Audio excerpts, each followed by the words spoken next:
Hello everyone, welcome back to our YouTube channel. So CMA কৈ আছিলে যে 20 এপ্ৰিলৰ দিনাখনে আপোনালোকৰ মেট্ৰিকৰ ৰিজাল্ট দিব।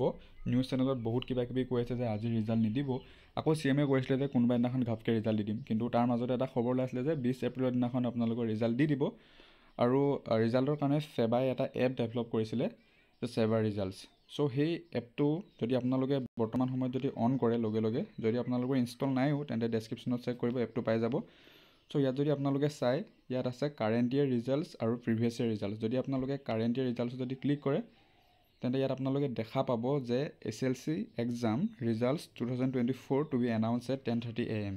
অৰ্থাৎ আপোনালোকে 10টা 30ত SLCৰ এক্সাম আপোনালোকে তাৰ ৰিজাল্ট চাব পাই যাব। এইটো কোনো ধৰণৰ ফেক নিউজ নহয়। আপোনালোকে ডেছক্ৰিপশ্যনত ক্লিক কৰি এপটো ডাউনলোড কৰি ল'ব। লগতে মই আপোনালোকে কোনকেইটা ৱেবছাইটত ৰিজাল্টটো আটাইতকৈ সোনকালে চাব পাৰিব তাৰ লিংক এটা দি দিম, আপোনালোকে তাতে গৈ ৰিজাল্ট চাব পাৰিব। তো ভিডিঅ'টো ইমানেই আছিলে, আপোনালোকে এপটো ডাউনলোড কৰক। এইটো কোনো ধৰণৰ ফেক নিউজ নহয়, তাতে আপোনালোকে পাই যাব। আৰু এইটো অফিচিয়েল ৱেবছাইট, অফিচিয়েল এপ হয় যোনটো ৰিজাল্ট.6 ডেভেলপ কৰিছে। আৰু ইয়াতে চেবাৰ যিসমূহ এক্সাম কণ্ডাক্ট কৰে তাৰ ৰিজাল্টসমূহ এইটো ৱেবছাইটতে দিয়া হয়, আৰু এই ৱেবছাইটটোৱে তেওঁলোকৰ এই এপটো ডেভেলপ কৰিছে। গতিকে আপোনালোকে ডেছক্ৰিপশ্যনত থকা লিংকটো ক্লিক কৰি এপটো ডাউনলোড কৰি লওক, তেতিয়া আপোনালোকে আটাইতকৈ সোনকালে মেট্ৰিকৰ ৰিজাল্ট চাব পাৰিব। ধন্যবাদ।